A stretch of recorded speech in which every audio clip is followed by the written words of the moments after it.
everyone. Happy Easter, actually. And thanks for being part of today's session. I know it's a holiday season and a lot of people travel usually during Easter. They're with their extended family and it's not easy to now make out time again on a Sunday to join. So thank you. And to respect your presence, I'm going to just go straight to what we have and hopefully I will be able to make it worth your time. So today's session is on dashboards in Microsoft Excel, but M365 version. So I call it dashboards in M365 Excel. M365 is the subscription version of Excel. There's O365, there's also M365, but the truth is they are the same when it is concerning Excel. What's different is in when you have an M365 license, you have more things, not Excel now, more other applications, accesses that are more other apps, that's the right word, than someone who is on O365 subscription. But as far as Excel is concerned, O365, M365 is the same stuffs in Excel that you will have the same Excel. So don't get worried if someone says, "Oh, our license is O365, M365 Excel, O365 Excel." They are the same. Okay. So this session is brought to you by your BZEDGE and MHS Analytics. Your BZEDGE were a Microsoft Excel training, consulting, and also we're into Power BI, same training, consulting, financial modeling, training, consulting, SQL training, consulting, Python training, consulting. So it's purely data analysis we do. Now data engineering is getting into the mix, but I think I'm the only one in the team who currently have to consult for a client on data engineering. So our core area still remains data analysis. As the landscape changes, we might have to maybe drop some things, take up more things. That's life. That's why we also do this session to ensure that you two are always abreast of the changes. Nothing is the same. The Excel you are using 5 years ago is not the Excel that exists today. Someone who did not have the burden of knowledge of what you have 5 years ago can actually be more valuable to a company than you. Why? Because they are taking advantage of all the new tools because they started late. Maybe they started learning Excel last year, 2 years ago. So they are just learning what is readily available. Whereas if you are someone who just keeps to what you know, what you knew 5 years ago, and you feel the interface is not changing, what's there is not the same Excel I was in, you'll be shortchanging yourself because the interface might not be changing much, but what's underneath has drastically changed in the last 5 years. We have a platform called class.yourbzedge.com. I will share it in the chats. Maybe I should just do that now because sometimes I don't remember to do those things. And luckily, I'm both the moderator and the presenter. So access free and paid resources. So when I say resources, there are two categories. You can see digital downloads. Most of these are free and they are valuable. Very soon we will make them paid, but for now I decided let's leave them as free. So this is if you are planning to do the advanced financial modeling exam, you will need to. You can try this as a mock exam. It's a very thorough one. If you pass it, man, I think you are ready to do the actual AFM exam. Then if you are doing evaluation for a company, if it's a software as a service company, it's a free template for you to use. If it's a manufacturing, trading, non-software as a service company, right? Then you use this template. Then we have trainings too. Some are paid, some are free. So financial modeling, beginner level Excel, standard level Excel. I don't want to say advanced level, but standard level Excel, Power BI. Then I'm not so sure if I finished this, but this is a competency test. I think this is free. This one is free. So many free things are also there. So take advantage of them. So let me go back to the slide. Come back. Yeah. So I've shared this in the chat. MHS Analytics is our Canadian arm. Let me also show you. We do the same thing. It's just that for jurisdictional reasons. Let me put it. I wanted to say for legal reasons, but it's more of just for bookkeeping and separation of not confusing clients, you know. So for North America, this is the entity with which we engage clients, and the same services, just that most of the clients we've been working with in North America have been consulting. So I can't mention some names, but like really big companies, you know, that have had to help them do some internal things and like really big companies. So this is also helping us improve the offering we give to even our Nigerian name because it's the same thing. So when we have to use the most expensive software, you know, stringent requirements, and you know, dealing with people who they Nigerians, we can be very generous. You know, you can do a crappy job and someone will be like, after all, I paid him in Naira, I didn't pay him much. You know, but in North America, they expect you to charge what will make you give a good quality job. So you can never come back with the excuse of, after all, you priced me low. Like they never priced you low, so they expect you to know whatever it is you say you are doing. If you are a painter, then you better know how to paint very well, you know. So what that means is this is forcing us to up our game really intensely, like attending conferences, we are scaling up our internal team, so that even it flows down to what we deliver for Nigerian clients. You know, we are able to keep delivering the same quality that we do for the North American clients also to our Nigerian clients. So I think it's a win-win, you know, for you if you're engaging us from as a Nigerian entity, and also for us anyway, in terms of the fact that we we are abreast of what's new. We try to update our curriculum, our knowledge, and that's the fun in any job. The fact that you can stand, you know, shoulder to shoulder with anyone else in anywhere in the world. It gives it fun. You're not like a local champion anymore. You're like a proper, you know, professional. Let me use the word professional. So about me, I'm a Microsoft MVP. I've got it 9 times. I hope they give me again this year. So at least I get that nice number 10.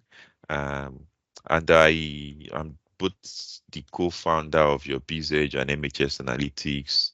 So for what's the right word? For visibility and marketing purposes, now I put MHS Analytics a lot because your business is already well known. So we're trying to piggyback the same platform to make MHS Analytics also well known. So that's why most times my profile might just show that I'm lead consultant for MHS Analytics, and it's actually Analytics Inc. So this is an opportunity for me to correct that part. So the name also has Inc with a full stop in front. I'm going to now go straight to the session. What I have, it's a bit of two things combined into one. So I'm sharing, you can connect with me on LinkedIn if you have not yet. So I've shared my LinkedIn connection. I accept all requests. So except those ones where you know it's a guy who is using a woman's image. Those ones I sometimes I pause. I don't reject. I don't accept. I just let it sit there. You know, like then when they message me and they message me in a way that I know that okay, for sure, this person is fishing for clients to scam, then I reject. But without besides that, I accept all. Okay. So today, as the topic, as you already saw me mention the topic, dashboards in Microsoft 365. Interestingly, too, I have a lot to show us. I say it's two parts, but I will start in a more meaningful way, in a way that you can tie the dots together. So I'll start with I recently authored a book on this. So it's a very nice way to let you see the structure. So let me post both the details of the book and then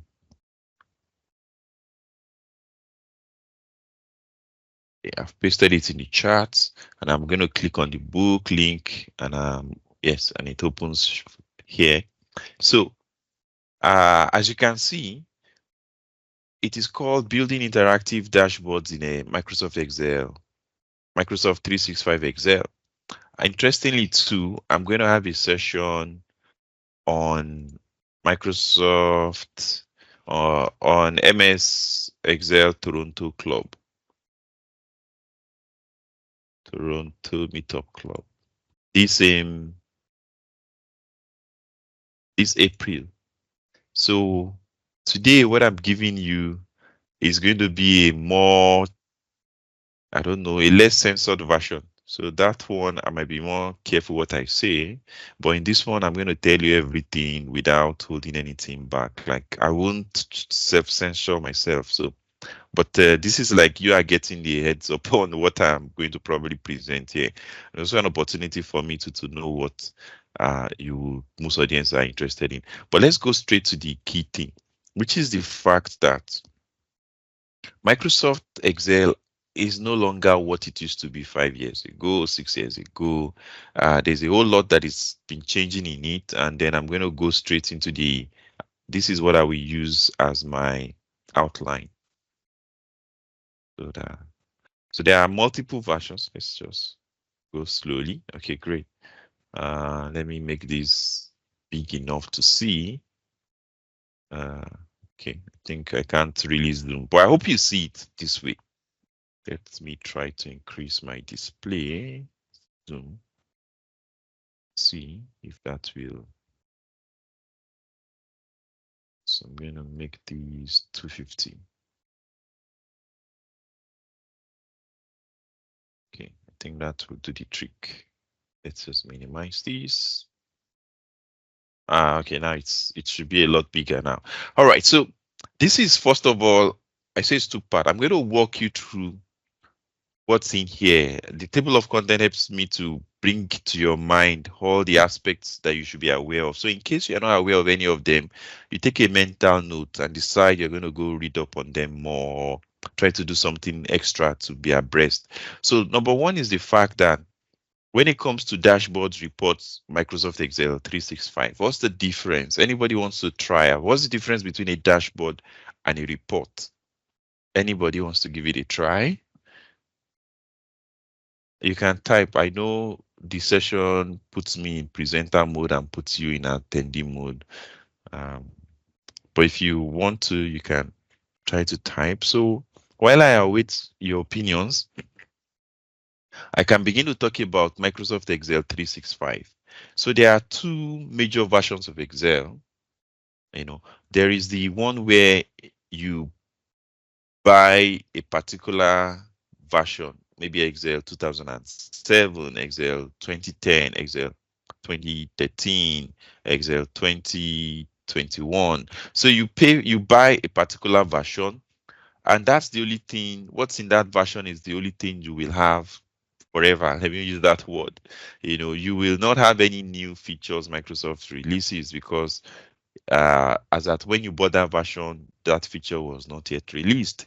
So those ones are the perpetual license type, the one you buy it once and you use forever. But the downside of it is, though you paid once, you are stuck with whatever features were in that version. Okay. Then there is the subscription-based version. So that's the one I'm talking about, the M365. And like I said, even if you have O365, as far as I'm talking about Excel, it's the same thing. Okay. So for the subscription-based version, you don't pay once, except I don't know what lottery you get from Microsoft that will make you pay once. So you don't pay once. It's on a maybe annual billing cycle or monthly billing cycle. But the key thing is the fact that they always keep adding whatever new features that exist, into this version that you have.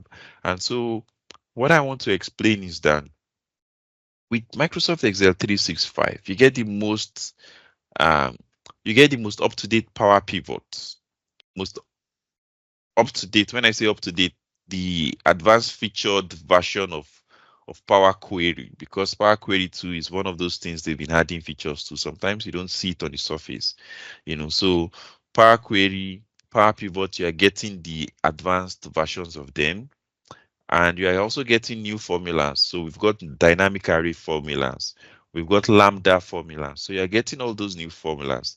Then newer ways to bring in data into Excel. You copy an image and you want to paste into Excel and make Excel to recognize. Let's try that. So let's say I grab an image. So I'm going to grab this like an image, right?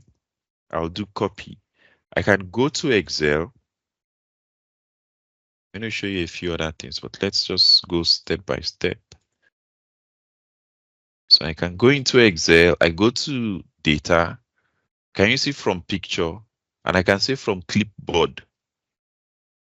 So it's going to grab that image that I copied, and it's going to want to, extract. It's going to attempt to, allows me to review what it is doing. But because of time, I'm going to skip the review and just show you what I'll tell it insert anyways. And you see that it's almost gotten, okay, I can see some things wrong here. But if I had done review, I will have fixed those things, I would not have but the key thing is the fact that these are features that they are newly added to Excel. If you had like Excel 2021 or 2013, 2019, you won't have those things. So, and not just that, I think it's monthly they try to do, but I know for sure that every 3 months something major gets added. So, and there's Python, there's a whole lot of new things that Microsoft is adding consistently to Excel, and it's only the people who are on Microsoft Excel 365 that get those things as soon as they are added. So I hope you've gotten that. I see someone's answer. A dashboard is a snapshot condensed interpretation of information in visual format.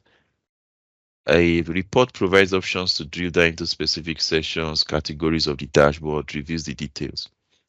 Okay, so that's from Moyo.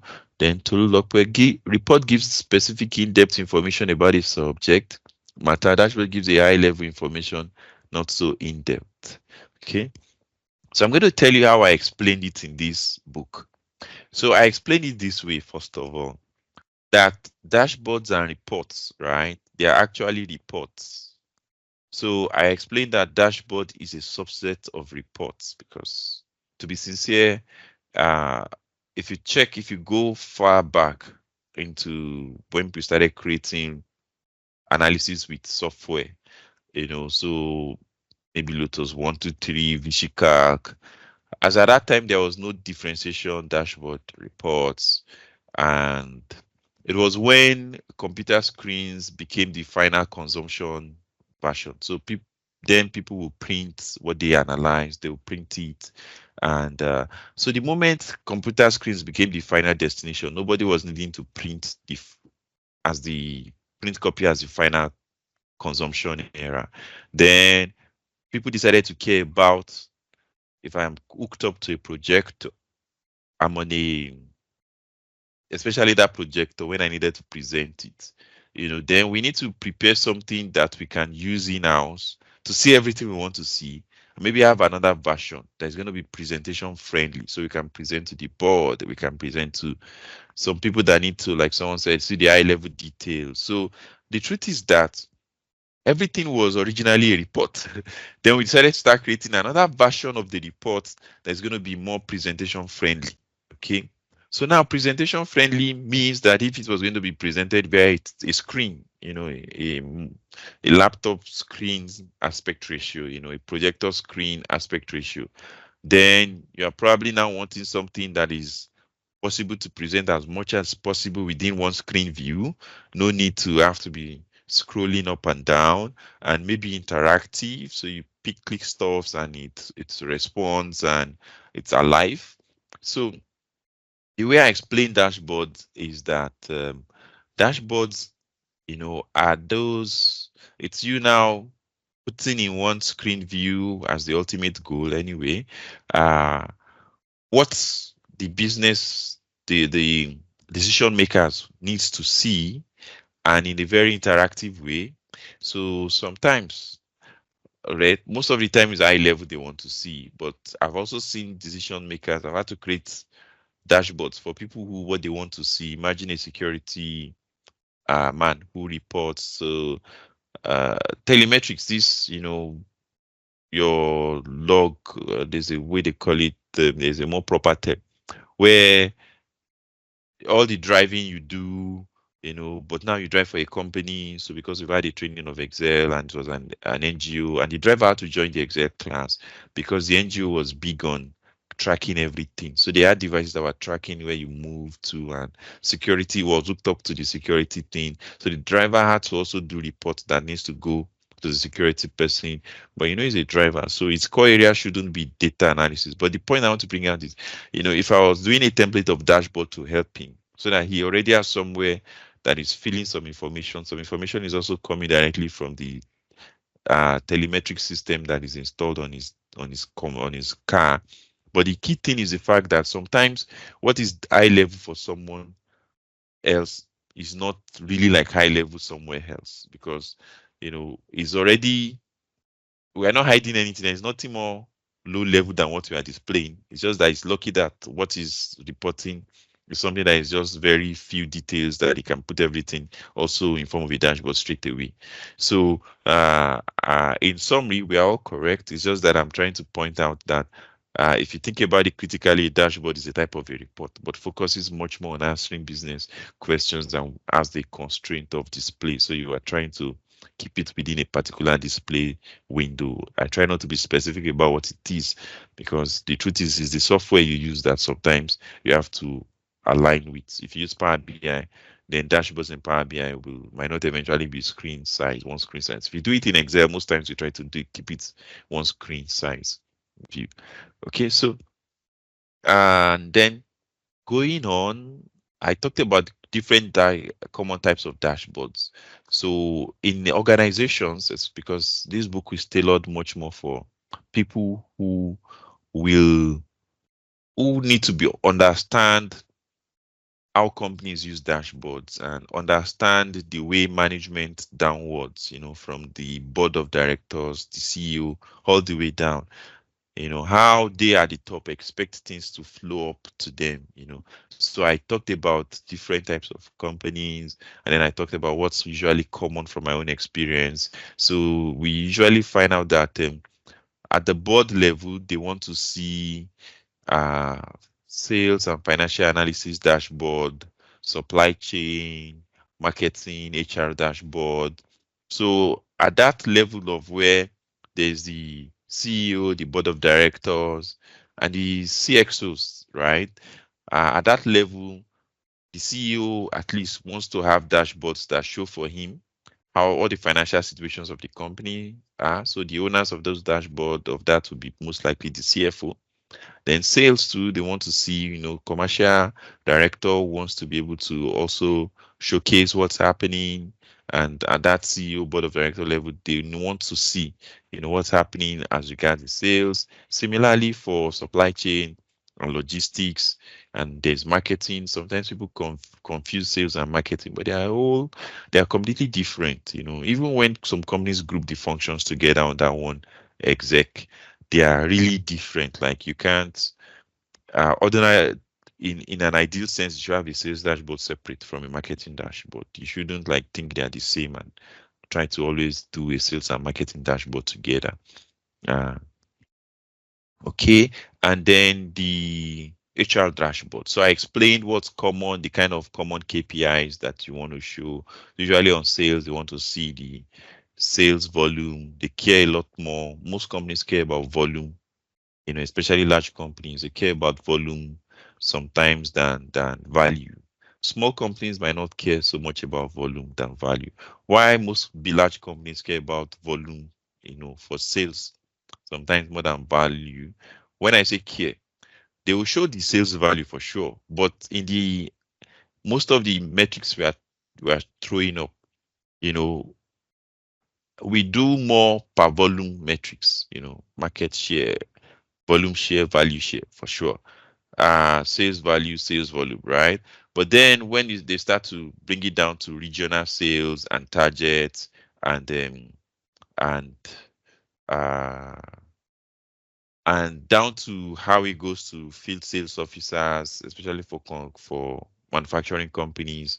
Then also when it goes to production plan and bottlenecks and uh, a lot of the planning is done on volume level because price can change.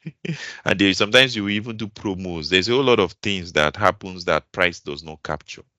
So price can change in between. A lot of things change too much on price that salespeople sometimes cannot control. But the volume, especially when it comes to planning and target and a lot of on the field activities, right?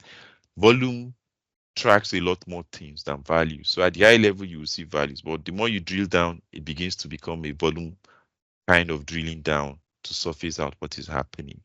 So then for financial analysis is the typical uh, income statement lines, the trial balance, the balance sheet lines, the most times people don't, it depends, I've had to work for a large company that they also did a dashboard for cash flow position and projection, but it's not very common. I think that was just one or two companies I've had to do that for because it's very tricky. But at least people wants to see all the different lines that were in the that are in the income statement, the sales, the expenses by cost center, by type of expense, and then they want to see as people are posting transactions, they want to see it instantly pop up on the dashboard. So if they see, there was one I did for a CFO who he uses it to even track when people post things wrongly. He has figured out that some people are posting some things in a way that was not in the way he wanted. He have said, okay, you know what, for this type of transaction, let's post it here or do, some things that are more like transfer pricing because they add subsidiaries. So he was using that dashboard to track those things more so that it doesn't wait till end of month and he now sees like over 200 transactions that needs to be reposted. He's able to see it on a daily, weekly basis. This is looking what he already knows what they must have done wrong, right? So he's tracking, he's making all those postings by the payables, the team at the payables, team at the receivables, and people that they don't even see where the figures they are posting go to. As they post it into the ERP, it surfaces up in the dashboard by the next day. I think it's a T+1 system we built for them. So marketing tracks, different sales channels, the marketing campaigns, the plan, the different markets they are into too. So the brands, the activities they do.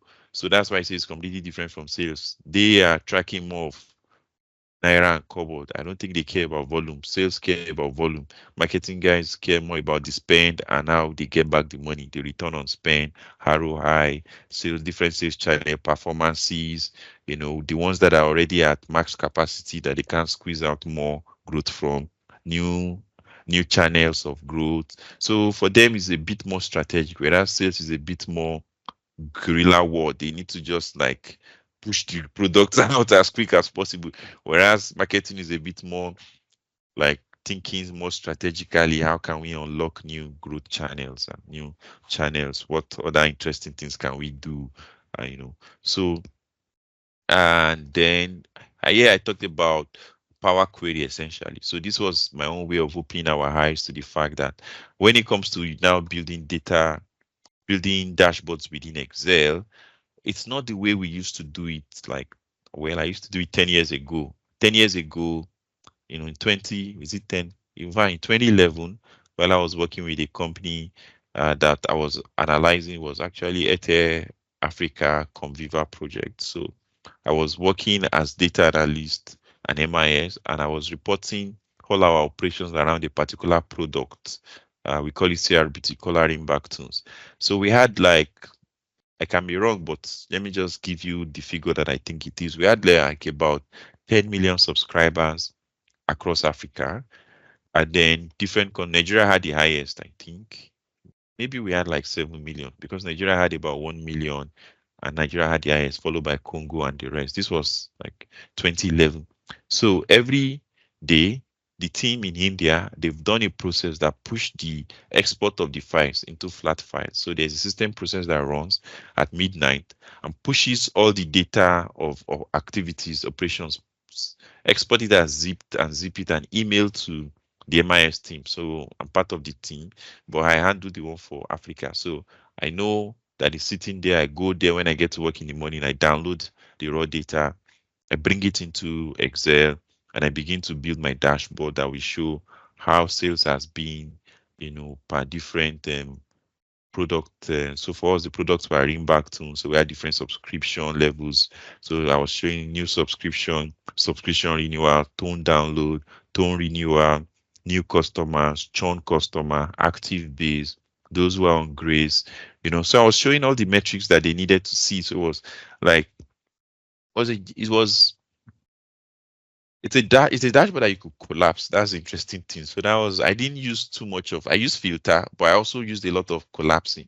So you will see total subscribers, but then you can expand. Once you expand it, you will see active subscribers, grace, and I don't know. I'm not supposed to show churn underneath, so but I think I also should churn. So I did it in a collapsible way. So you see tone downloads, then you expand. You will see people who downloaded 30 days tone plan, 60 days tone plan combo.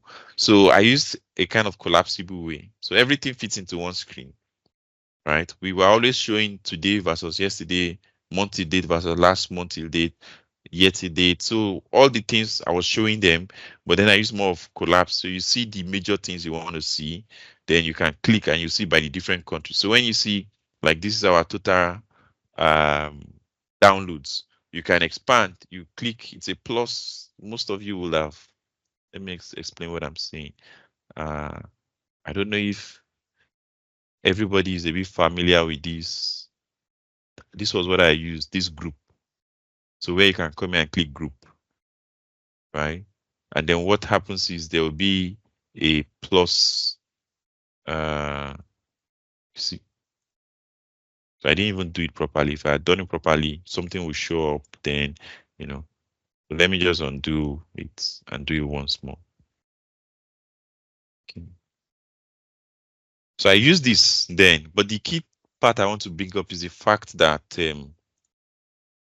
I had to download. So see, you will see the total download. Maybe this is 400. Then you expand, you see the breakdown. Then I used to shift this. Maybe I will have moved this here so that the breakdown shows here. So I use this approach a lot then. But the point is that nowadays, if you're doing dashboard, you are supposed to try to connect to the source data. Because what happened with that approach is the IT guys figured out a way to export the data daily, right? But once I download the data, I no longer had a direct connection to the data source. It was no longer automated. That's the word. You could not click a refresh because someone needs to download the new data, right? But nowadays you can connect. The data was sitting somewhere in a DB that I knew for sure, but it's just the fact that I don't know. We just felt we should not connect Excel to a DB. That's the only explanation I could give, right? So these dashboards that I have here, when you look at them, if I go underneath and you begin to check out what's happening underneath, let's go to source, connection details.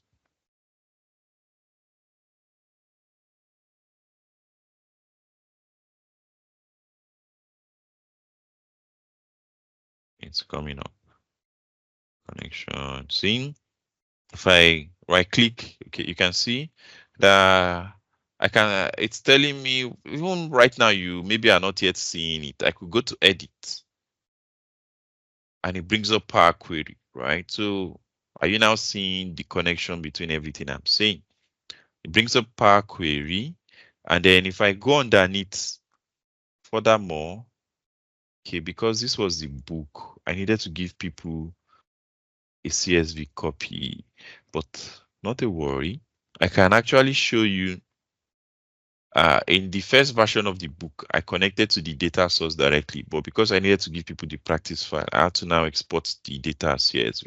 But if I'm going to connect to it for a production environment, right? I'm going to say I'm connecting to the original data source, and this is the original data source. These are those data sources. If I go to sales, order detail. So this is where the live data goes into. Then I should be connecting to that live data, right? And that's what is possible with the new Excel that we have. Not that it's not possible with the old, but the new Excel, the Microsoft Excel 365 puts this as a first class way. In the old Excel, it was like something that somebody is asking for. Microsoft maybe was tired of saying no, we can't give it, or they just added it as okay, it's there, and tick it as a checkbox. And Excel has ability to connect to Access, connect to SQL DB, but it was not like something people were expected to use as the default way of bringing in data into Excel. Right now, with the Microsoft Excel 365, uh, something is blocking my screen. With the Microsoft Excel 365, we are supposed to bring in, connect to the data where it sits. Then use Power Query to do the transformations. So with Power Query, I can hook up to, like, I'm tempted to say endless list of data sources. Can still connect to folder, PDF, different flat files, even to an Excel file. But most importantly, you can connect to most of the enterprise systems that companies use: SQL Server, Access, Analysis Service, Oracle, IBM, MySQL, Postgres, Sybase, Teradata, SAP. You can connect to Power Platform, Dataverse. So if you already have things running within Power Automate, Power Platform, Power Apps, and all those data already in that Dataverse, you can connect to them. You can connect to Azure SQL, Synapse, HDI Insight, Blob Storage Table, Data Explorer, Data Lake. You can connect to SharePoint List, Exchange Online, Dynamics 365, Salesforce Object, Salesforce Report. You can connect to a web page. Again, SharePoint List again, whole data, HDFS, Active Directory, even the ones you create custom connectors via DBC4, OLEDB. You can, right now, they have put in a lot of work to make it possible for you to connect to data where it originally is residing. And why would you want to do that? It's because, let me exit here. It's because for me to just update this report, right, I can right click and do a refresh. And it will try to bring the new state of the data from the original source, right? And then you'll be thinking, is this not a manual process? The fact that I had to do a refresh, what if someone opens this report and forgets to do a refresh? Will they not be looking at an outdated data? Okay, fair. That's a fair point. But then if I come here, within the Power Pivot options, within the report options, there's a way to set it that when someone opens the file, it should trigger a refresh. Can you see how they've tried to solve all the typical issues that people had been creating dashboards in Excel? It used to be that you export the file and bring it into Excel. Now you can connect directly to the data from wherever it is residing. It used to be that you need to manually trigger a refresh. Now you can tell it automatically refresh when you open the file. There's even a place for timer if you want it to be refreshed every couple of minutes. Okay, so the essentially, I don't want to do it because it's going to it's going to, for me, this is a demo purpose anyway. So if you have any questions, please also ask. Oh, I can see Moyo as market share positioning the company. Okay, yeah. When I was oh, that's your own area. I just remember when I was talking about the different dashboard types. So I can see he's also putting some. Okay, so let's go on. So just keep checking. Remember what I said. This is like me helping you to be aware of what is new and doing a knowledge check. Audit yourself and truthfully tell yourself, am I aware of this point or that point that I've made? Do you see yourself having some knowledge gaps that you need to go check up on? So Power Query, if you look at yourself and you feel like your Power Query skills are very unused, let me use that word, unused. You think you know Power Query, but you're not using it in any of your in any of your Excel reports, then that's not good. You have to start understanding that you are leaving a lot of value. You are not probably doing things the modern Excel way. Okay. Then there's pivot table and power pivot. So we've all known that about pivot table, all this while. But the thing is that with power pivots, it's becomes revolutionary. It becomes something that is now the equivalent of a Power BI within Excel. So let me show you what I mean. This same report you're looking at, these same dashboards, I've got these, I've got this also too, and I've got one more, and this, right? If I go into data, you will see model. Go to this. It's because I've reduced my screen. I've increased my screen zoom size. So some of the names are not showing as fully as they would, but this is data model. Now, if I click on it, you'll see what will open up. You'll be amazed. If you have not had to do something like this in Excel, you'll be amazed that, whoa, is this actually possible in Excel? Just we'll wait for it and let's see what comes up. It's loading data model.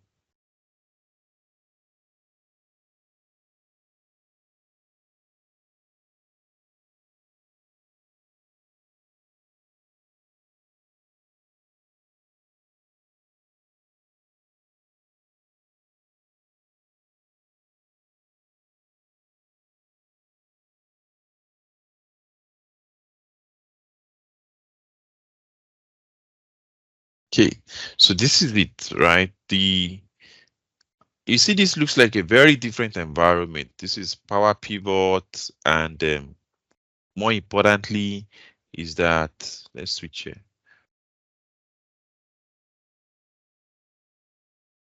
See, I have relationships. I have a proper model. I'm relating different tables to, across.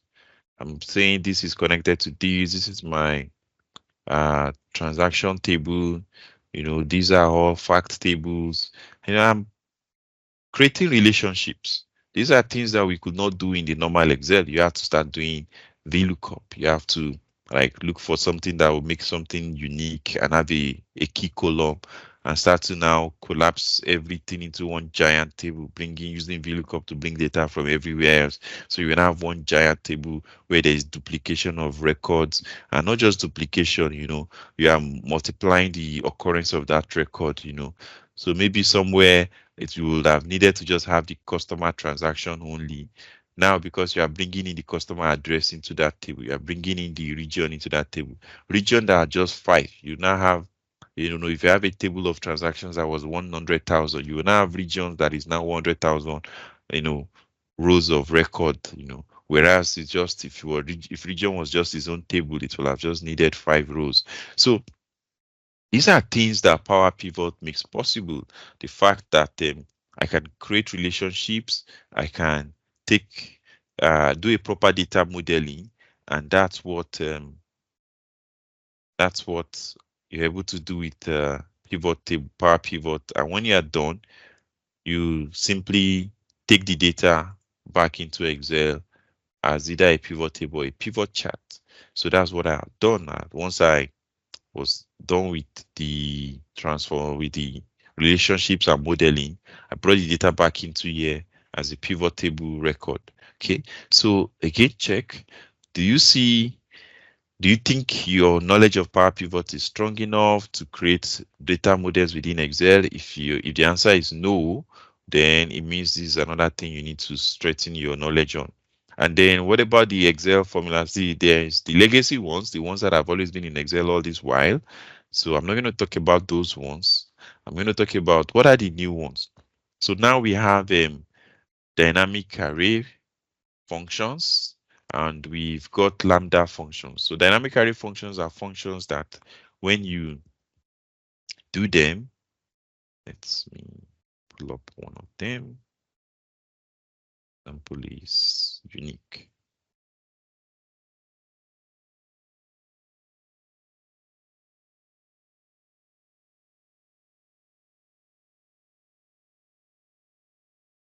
Okay, great. So if I have multiple items and I want to do the equivalent of remove duplicates, if I do unique, right, and I select these items, it will give me only the unique records. If I change a bicycle here to a scooter, right, you see that the unique record list has increased, right? So dynamic array functions are functions you type into a cell, but the answers spill into multiple cells. So that's one of those things that are being added into Excel 365 and depending on which version of Excel you also have, they might be one of the perpetual versions, but Excel 365 has the most updated list of formulas that are dynamic array formulas. And then we've got Lambda functions. Lambda functions are like, if you are familiar with Lambda within other programming languages, we call them anonymous functions. It's as if you are creating a new function on the fly. So let me show us an example. Okay. So we all know that, area is length, breadth, and length times breadth, right? So if I want to create a function called area, I can. And it's just a matter of, so now in Excel, we've got a formula environment where you can easily type formulas. And my screen is, so let me link up that environment for us. But okay, not to waste too much time, I can do it right here. Hold on, let me just quickly cycle. Otherwise, I might need to switch the resolution. So it's in between one of these formulas. Yeah. Okay. For some reason, I'm not seeing it in the usual place I usually see. So it comes up as a pop-up. It launches a formula environment, AFE, advanced formula environment. Let me just type it. Advanced formula environment.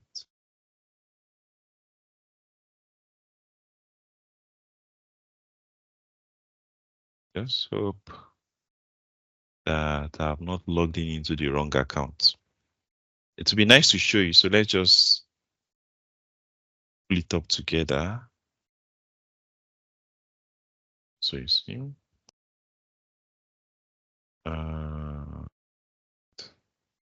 so it normally is under where? Okay, it's under Excel Labs.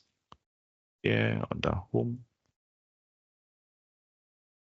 Okay, I know what has happened. I'm logged in into the wrong account. So that's why I'm not seeing it. So let me just switch the account I'm logged in. See, okay, great.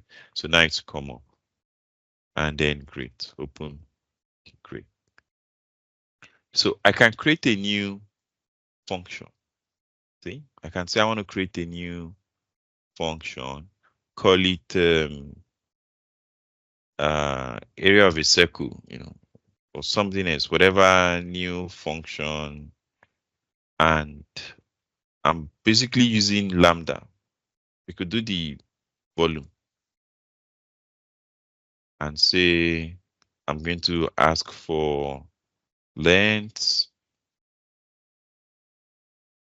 breadth,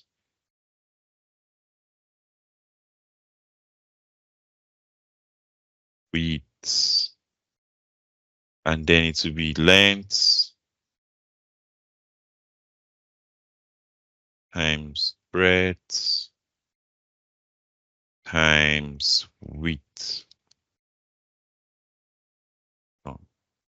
And that function becomes available for me here. And all I need to provide is length, breadth, width, and it will compute. So this is a very trivial example of what Lambda does, but the key thing is it's a novelty, the ability to create anonymous functions. And then there are other functions that ride on it.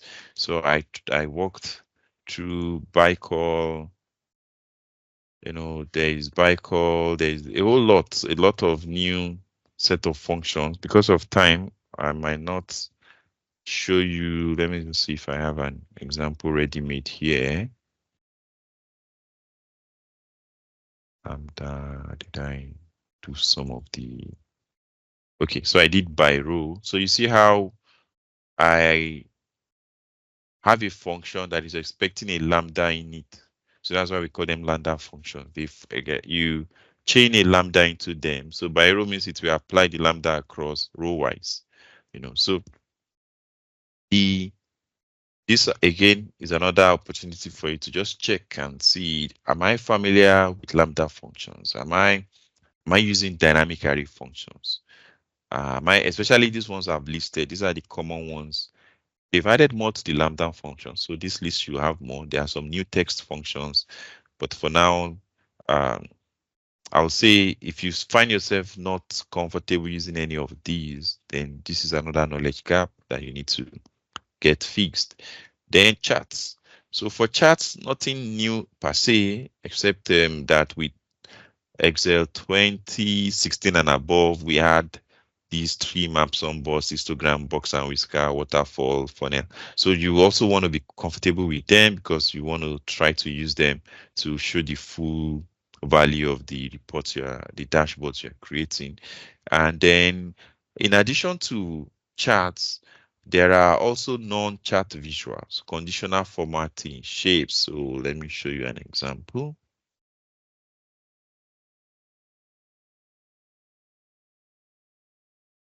So this is a shape, but more importantly is this. This is a shape. It's like a button, if you ask me. It's a rectangle with a rounded corner, with rounded corners. So you can creatively use shapes. Let me go to the HR one. The HR one even has some even more interesting shapes. So in dashboards now, you don't limit yourself just to charts and filters. As regards the visual display of the data, you can go further to use shapes. And the shapes that's a good thing with shapes. Some you can even go ahead to customize the colors. This is linked to a value. So once the value changes in F4, this value here will change. So it's not static. Nothing here is static. Well, maybe the ladies icon and the man's icon I use for now. I made it static. Okay.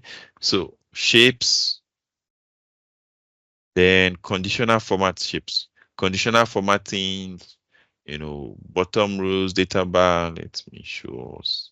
So there's a whole lot you can do with conditional formatting also for your dashboards and adding icons and the rest. Okay.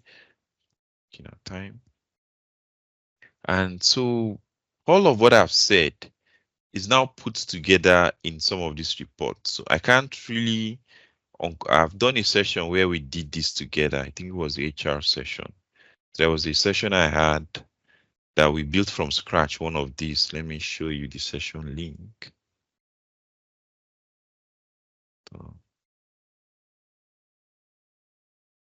Events, past event. You can also access our past sessions at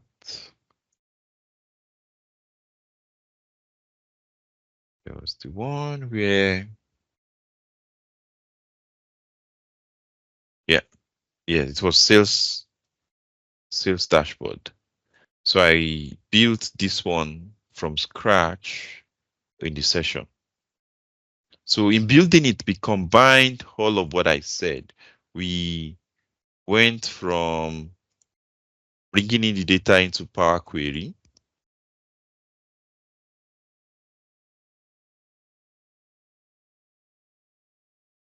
So brought in the data into Power Query, did some transformations. We did a couple of things. So I walked through why we needed to do some things. Let me look for one that had a lot more see.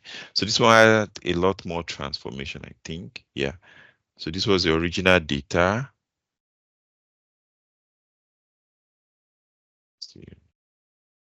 Yeah. Then we did some groupings, we did some splitting. So we walked through, all of these different transformations by the different tables that we used in the report.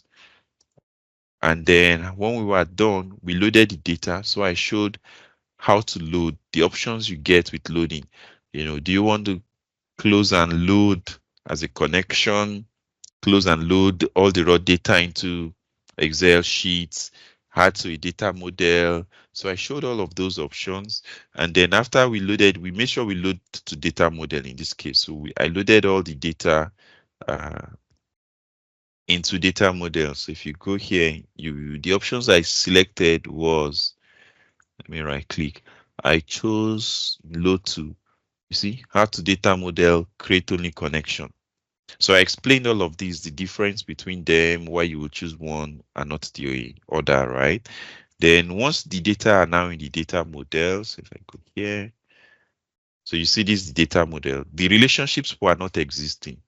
So I created, we together in the session created the relationships, and then we created some new column formulas. So if I switch to data view, you'll see we have to create new DAX functions to know the product sold, quantity sold, total sales, average order value, highest order value, lowest order value, customer count, salespersons.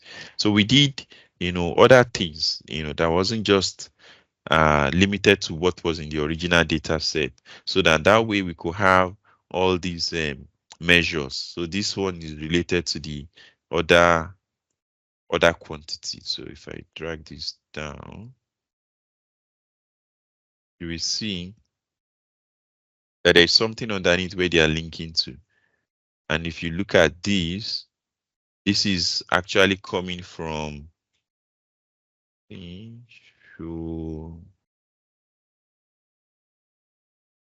show field list. See, this is coming from other quantity, that calculation, this one. And this other quantity is this. And you see the formula underneath, it's a power query, DAX, power pivot, like DAX formula. Let me look for a formula that is very representative, that you'll see it and you know instantly that is not an Excel formula.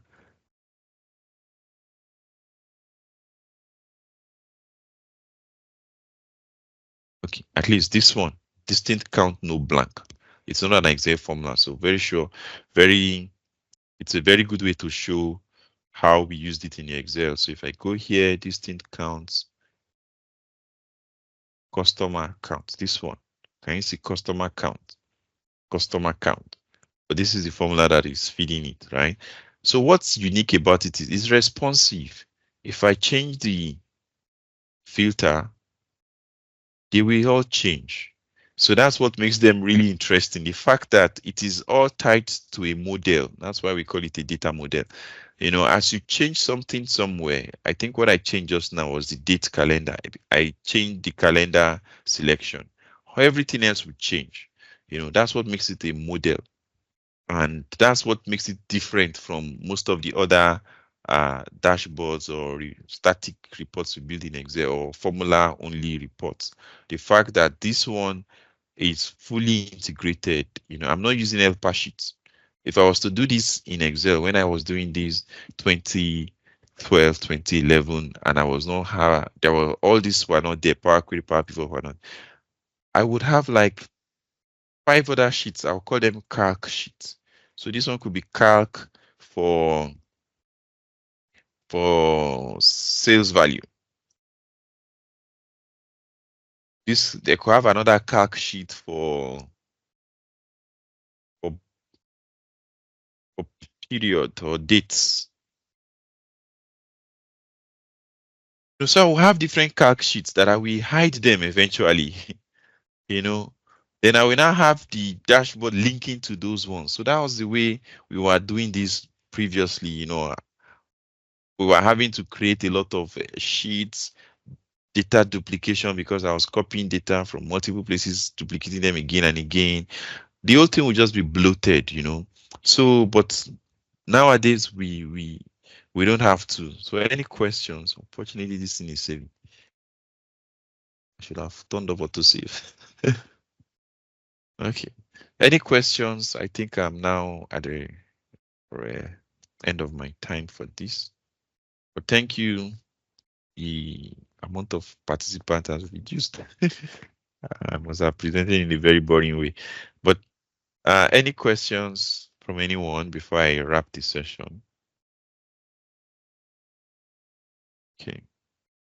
So maybe I'll just ask, since you stayed to the end, then you might be able to. Okay, so Lambda functions, if you send a file to someone else in a different environment, will the Lambda function still work there? As long as they have Lambda function in their version of Excel, it will work. You know, e- that's the advantage of it being an anonymous function. It's created within it resides within the Excel sheet. So once I send the sheet, the function goes along with the sheet. So if they have the Excel that is able to understand Lambda, then it will still work. Okay, so please, I want your opinion. Remember what I said. That is an opportunity for me to figure out what people like, what they don't want. So I have another session coming up on, let me just share, on 17th, yes, Excel, Toronto. So my question is, my question is, uh, of all the aspect that I talked about, what was the engaging part? What was it that you found most interesting? And because in that session, I cannot use this approach. Remember, I said I'm not censoring myself in this one. So for this one, I have just 1 hour, 30 minutes. Essentially, I think I have 1 hour. Okay, so it's similar to the number of minutes I have here. What's your suggestion? If I want to make it very engaging, if you want to tell me 2 or 3 aspects of what I talked on that I should just focus on and just do only that part, in the session so that people will stay engaged all through. And hopefully everybody that came in will stay to the end. Obviously, not everybody stayed to the end. So this is a very good test environment for me to get. So what would you have advised? Is it that I should have picked where I talk just about dashboards, reports, and different types, or I should have picked Power Query and just talked about just Power Query and do demo, or I should have just gone to the end and showcase those Power dashboards and maybe try to build. Fortunately, I can't build all 3 in 1 hour. It will just look disjointed. So just let me hear from you. What's your own opinion on what I could do differently, when I get to finally do the April 18, is it 18 or 17? April 7, what's it? 17. So let me know what should I stick to? Which aspect should I try to do?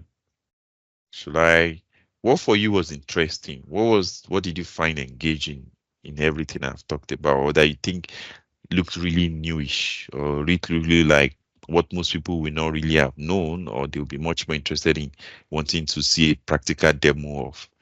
Okay, so please, Moyo, Tolu, Olakunle, FNU. I see FNU is typing. I see Moyo too is typing. Okay, so let me know. So at least I will take the feedback from here to fine tune what I will present on that day, and hopefully the only constraint I have is my publisher is not allowing me to share, I cannot share the book. I can't open the book. This is like, I have the book actually here, but I can't open it and start to give people everything that is in the book. That was why I decided to use this approach of opening it here. I don't even have the book yet. But I have the copy that I used to create it. So for sure I have that one.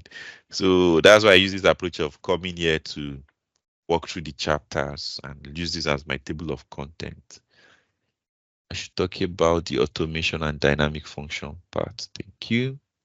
Automation and dynamic function part. Okay. I like the refresher on pivot and dimensional modeling. You can pick one of the dashboards and create it from scratch. Okay, I should maybe pick one of the dashboards and create from scratch. Okay, that's always a safe thing to do anyway. People like to see people do something from scratch. Okay, okay. Any other feedback from anyone else? Okay, thanks. So I'm going to share one more link of feedback and then I'll end the session. Let me get that link.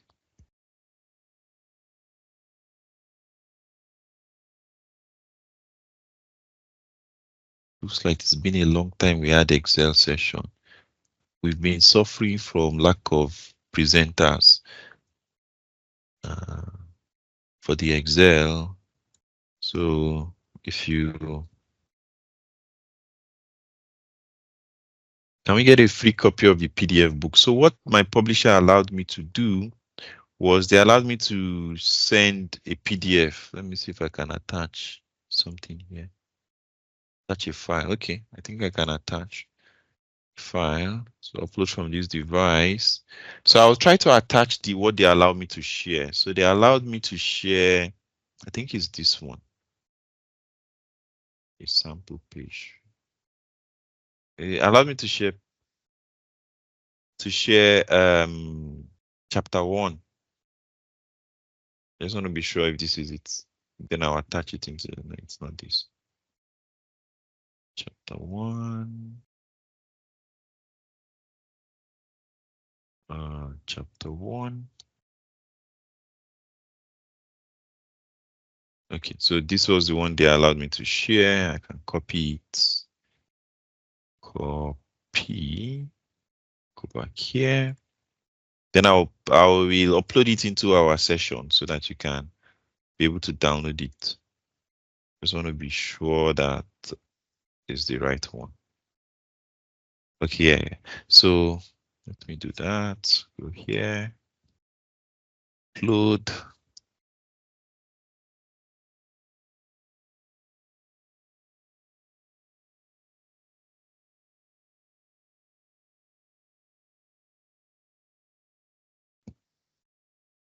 Okay, so I've shared it in the chat. Oh, okay, since you don't have permission, select the file to edit permission. Okay, let's try that. Edit permission.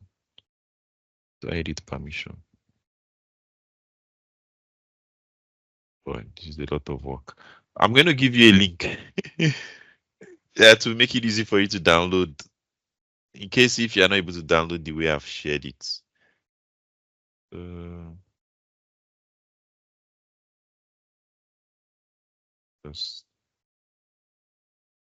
That'll be the last thing I'll do. So once I do that, we end the session.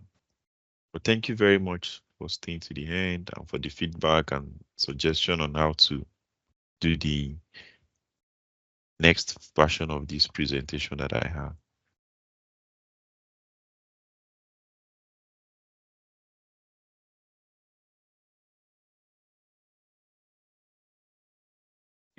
Last modified date. I think this is it. Copy URL. Okay. Access the chapter 1. Yeah. And the chapter 1 is the most important chapter. So I told them that they said I should only pick a chapter that they would allow people to download for free. I said it should be chapter 1 because that's where it's even the largest chapter. That's where I explained all the differences between the Excel versions and their capabilities. So it kind of touched a lot of things that it's important for people to know. So thank you very much, and I appreciate your staying to the end, and happy Easter. Great, thank you. Yeah, thank you, Moyo. So bye everyone. Thank you.